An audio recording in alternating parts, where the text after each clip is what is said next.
بسم اللہ الرحمن الرحیم۔ میرے تمام سوشل میڈیا بہنوں اور بھائیوں کو میرا سلام۔ ویڈیو شروع کرنے سے پہلے درود پاک پڑھ لیجئے، میں نے بھی پڑھ لیا ہے، اور پلیز چینل کو سبسکرائب کرنا نہ بھولیے۔ آج ہم جس اسم صفت کے متعلق ذکر کریں گے اس کے اثرات آپ اپنی زندگی میں واضح پائیں گے۔ آج کی اس ویڈیو میں اللہ تعالیٰ کے 99 اسم صفت میں سے دوسرے اسم صفت یا رحیموں کے معنی، تاثیر اور وظائف و خاصیت کا ذکر کریں گے۔ جو یا رحیموں کا مطلب جانتے ہیں وہ تو جانتے ہیں، جو نہیں جانتے ان کے لیے ہے کہ یا رحیموں کا مطلب ہے بڑا مہربان، اے رحم کرنے والا، یا پھر اے بہت مہربان۔ ان سب کا ایک ہی مطلب ہے۔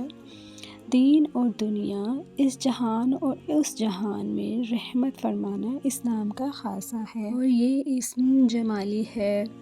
اس کی تاثیر یہ ہے کہ اگر کوئی کافر اعتقاد سے یا رحیم کا وظیفہ پڑھے گا، انشاءاللہ مسلمان صاحب ایمان ہو کر مرے گا۔ اگر کوئی مسلمان اس مبارک نام کو 1000 مرتبہ روز پڑھے گا، خاتمہ بالخیر ہو کر جان ایمان کے ساتھ نکلے گی۔ اس اسم کے ذکر میں اتنا سکون ہے کہ دل کو سکون ملتا ہے، اور سب ڈپریشن، سب پریشانی جاتی رہتی ہے۔ اور ہر فجر کی نماز کے بعد اگر اس اسم کا 100 بار ورد کیا جائے تو اس کے اثر سے ہر شخص مہربان ہو جائے گا، اور ورد کرنے والے سے محبت و شفقت کے ساتھ پیش آئے گا۔ اور جو کوئی 5 مرتبہ صبح کی نماز کے بعد یا رحیم و خلوص کے ساتھ پڑھے گا، تمام خلقت اس پر مہربان ہوگی، اور اگر کوئی دشمن اس کے سامنے پڑے گا تو وہ نرم ہو جائے گا۔ ہر واجب نماز کے بعد 21 مرتبہ یا رحیم پڑھنے سے رحمت الہی شامل حال ہوتی ہے۔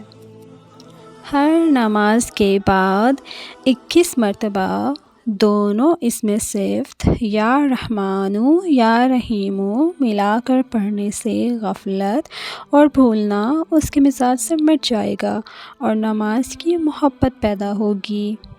جو شخص یا رحیم 500 مرتبہ روزانہ پڑھے گا وہ دنیاوی مشکلات سے چھٹکارا پائے گا۔ اور اس کی ایک خاصیت یہ بھی ہے کہ الرحمن الرحیم لکھ کر درخت کی جڑ میں دفن کر دیا جائے تو پھلوں میں برکت ہوگی۔ علم تو سمندر ہے، سمندر سے ایک قطرہ آپ تک پہنچانے کی ادنا سی کوشش ہے۔ امید ہے کہ یہ میری چھوٹی سی کوشش آپ کے لیے فائدہ مند ثابت ہوگی۔